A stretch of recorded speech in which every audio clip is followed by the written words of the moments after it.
Wayanad മേപ്പാടിയിലെ പുതുവത്സരാഘോഷത്തിനിടെ police മർദ്ദനത്തിനിരയായ Payyoli സ്വദേശി മുഹമ്മദ് ജാസിഫിന് നീതി ലഭിച്ചില്ല. മുഹമ്മദ് ജാസിഫിന് പരിക്കേറ്റത് പോലീസ് മർദ്ദനത്തിൽ അല്ല എന്നാണ് പോലീസ് റിപ്പോർട്ട്. വിവിധ ഓഫീസർമാർ നൽകിയത് വിചിത്രമായ റിപ്പോർട്ടുകളാണ്. പോലീസിനെ കണ്ട് ഓടി രക്ഷപ്പെടാൻ ശ്രമിക്കുന്നതിനിടെ വീണ് പരിക്കേറ്റുവെന്നാണ് ആദ്യ റിപ്പോർട്ട്. ബാരിക്കേഡ് വീണ് പരിക്ക് പറ്റിയതാകാമെന്നാണ് മറ്റൊരു റിപ്പോർട്ട്. ഉന്തിലും തള്ളിലും പെട്ട് പരിക്ക് പറ്റിയതാകാമെന്നും ഒരു റിപ്പോർട്ടുണ്ട്.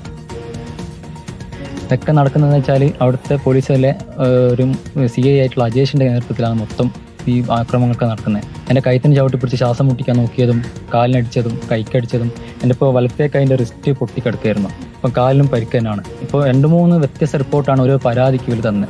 പോലീസുകാർക്കെതിരെയുള്ള നടപടി എടുക്കാൻ മാത്രമേ നമുക്ക് ആവശ്യമുള്ളൂ. പക്ഷെ നമ്മൾ കൊടുത്ത പരാതികൾക്കൊന്നും ഇതുവരെ നമുക്ക് അനുകൂലമായിട്ട് ഒരു മൊഴിയെടുക്കൽ പോലും നടന്നിട്ടില്ല. എൻ്റെ മൊഴി പോലും എടുക്കാതെയാണ് അവരെല്ലാ കാര്യങ്ങളും അട്ടിമറിക്കുന്നത്. ഇപ്പോൾ മുഖ്യമന്ത്രിൻ്റെ ഓഫീസിൽ ഒരു പരാതി കൊടുത്തപ്പോൾ DYSP റാങ്കിൽ കുറയാത്ത പോലീസ് ഉദ്യോഗസ്ഥനെ കൊണ്ട് അന്വേഷിപ്പിച്ച് മറുപടി കൊടുക്കണം എന്നൊക്കെ പറഞ്ഞിട്ടുള്ളത്. എന്നിട്ട് അതിനും എനിക്ക് മറുപടി തന്നത് മേപ്പാടി SHO ആയിട്ടുള്ള അജേഷ് KS തന്നെയാണ്. DYSP റാങ്കിൽ കുറഞ്ഞ ആളെ കൊണ്ട് അന്വേഷിക്കാൻ പറ്റില്ല എന്ന് പറഞ്ഞിട്ടാണ് DYSP റാങ്കിൽ കുറഞ്ഞ CI റിപ്പോർട്ട് എനിക്ക് തരുന്നത്. രേഖാമൂലം തന്നതാണ്. ദീപക് മലയമ്മ കൂടി ചേരുകയാണ്. ദീപക്, ഇതിപ്പോ പലതരത്തിലുള്ള റിപ്പോർട്ടുകൾ വരും. അത് പോലീസുകാരെ സംരക്ഷിക്കാനായിരിക്കും. ആ റിപ്പോർട്ട് വിചിത്രമായ റിപ്പോർട്ടുകളായിരിക്കും. ഇതിലൊന്നും യാതൊരു അത്ഭുതവുമില്ലല്ലോ. ഇതിപ്പോ എന്താണ് മുഹമ്മദ് ജാസിഫ് പറയുന്നത്?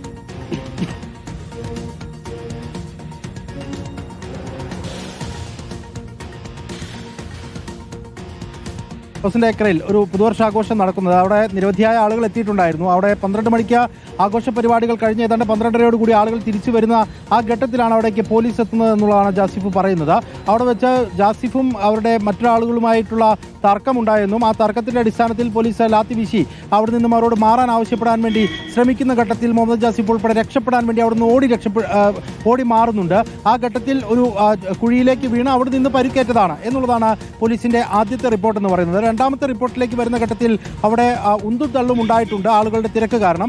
ആ ഘട്ടത്തിൽ ഒരു പക്ഷേ ജാസിഫ് വീണ് പോയിട്ടാകാം മുറിവേറ്റത് എന്നുള്ള റിപ്പോർട്ടായി അത് മാറുന്നുണ്ട്. മൂന്നാമത് മറ്റൊരു റിപ്പോർട്ട് കൂടി വരുന്നുണ്ട്.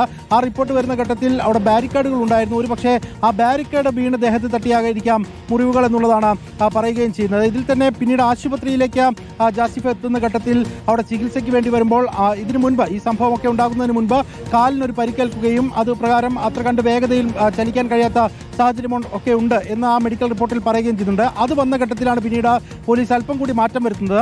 കാലിന് ബുദ്ധിമുട്ടുള്ള ആളായതുകൊണ്ട് പെട്ടെന്ന് മാറാൻ കഴിയാത്തത് കൊണ്ടായിരിക്കാം പരിക്ക് പറ്റിയത് എന്നാണ് പറയുന്നത്. പക്ഷേ ഈ കാര്യങ്ങളെല്ലാം ഇങ്ങനെ റിപ്പോർട്ടുകൾ ഉണ്ടെങ്കിൽ പോലും ജാസിഫ് ഇക്കാര്യത്തിൽ പറയുന്നത് അന്ന് അവിടെ നിന്ന് മാറാൻ വേണ്ടി പോലീസ് ആവശ്യപ്പെടുന്നുണ്ട്.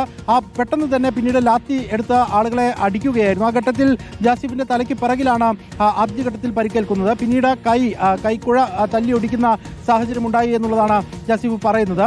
അങ്ങനെ പരിക്കേറ്റ് പലതവണ ആശുപത്രിവാസത്തിലേക്ക് പോകേണ്ടി വന്നിട്ടുള്ള ഒരു കുടുംബസ്ഥനായിട്ടുള്ള ആളാണ്. അയാൾക്ക് താൽക്കാലികമായിട്ട് പോസ്റ്റ് ഓഫീസിൽ ജോലി ഉണ്ടായിരുന്നു. ആ ജോലി ഉൾപ്പെടെ നഷ്ടപ്പെടുകയും ചെയ്തിട്ടുണ്ട്. പലതവണ നിയമ പോരാട്ടത്തിലേക്ക് പോകുന്നതിന് വേണ്ടി ഉയർന്ന ഉദ്യോഗസ്ഥർക്ക്, മുഖ്യമന്ത്രിക്ക്, DGPക്ക് ഒപ്പം തന്നെ ഗവർണർക്ക് ഉൾപ്പെടെ പരാതി നൽകുന്നുണ്ട്. ആ പരാതിയുടെ അടിസ്ഥാനത്തിൽ മുഖ്യമന്ത്രിയുടെ ഓഫീസ് നിർദ്ദേശിച്ചത് DYSP റാങ്കിൽ കുറയാത്ത ഒരു അന്വേഷണ ഉദ്യോഗസ്ഥന് ഈ കാര്യങ്ങളെല്ലാം അന്വേഷിച്ച് എന്താണ് സംഭവിച്ചത് എന്നുള്ളത് റിപ്പോർട്ട് നൽകണമെന്നാണ്.